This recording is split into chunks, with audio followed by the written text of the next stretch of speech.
Hi friends, please subscribe to Amravati Media and press the bell icon for more latest updates.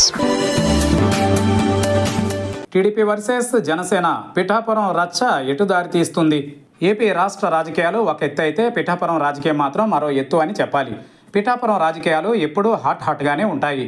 ఇలా పిఠాపురంలో రాజకీయాలు నిత్యం వార్తలలో నిలవడానికి కారణం అక్కడ పవన్ కళ్యాణ్ పోటీ చేయడమే. పవన్ కళ్యాణ్ తెలుగుదేశం పార్టీ బీజేపీతో పొత్తు పెట్టుకున్న విషయం మనకు తెలిసిందే. ఈ పొత్తులో భాగంగా ఈయన పిఠాపురం నియోజకవర్గం నుంచి పోటీ చేశారు.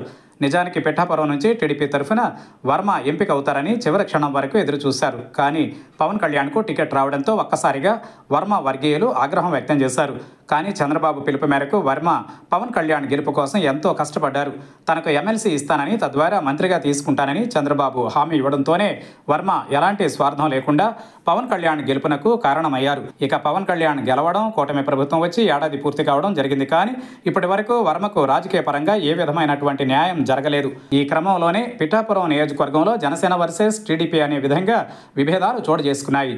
జనసేన పార్టీకి చెందిన నాయకులు ఎప్పటికప్పుడు టీడీపీని తక్కువ చేస్తూ కామెంట్లు చేస్తున్న నేపథ్యంలో ఈ నియోజకవర్గంలో రెండు పార్టీల మధ్య విభేదాలు చోటు చేసుకున్నాయి. అయితే తాజాగా మరోసారి రెండు వర్గాల మధ్య గొడవలు తారాస్థాయికి చేరుకున్నాయి. తాజాగా పిఠాపురం మార్కెట్ చైర్మన్ పదవి జనసేనకు చెందిన దళిత నాయకురాలు వాకపల్లి దేవికి దక్కింది. ప్రమాణ స్వీకారానికి టీడీపీ నేతలను ఆహ్వానించారు. ఆమె ప్రమాణ స్వీకారం చేస్తూ ఉండగా ఒక్కసారిగా జనసేన నాయకులు జై జనసేన, పవన్ కళ్యాణ్ నాయకత్వం వర్ధిల్లాలి అంటూ నినాదాలు చేశారు. ఇందుకు కౌంటర్గా తెలుగుదేశం పార్టీ కార్యకర్తలు వర్మ నాయకత్వం వర్ధిల్లాలి అంటూ నినాదాలు చేశారు. దీంతో ఇరువురి మధ్య గొడవ చోటు చేసుకుంది. చివరకు పోలీసులు ఇరు వర్గాలను బయటకు పంపారు.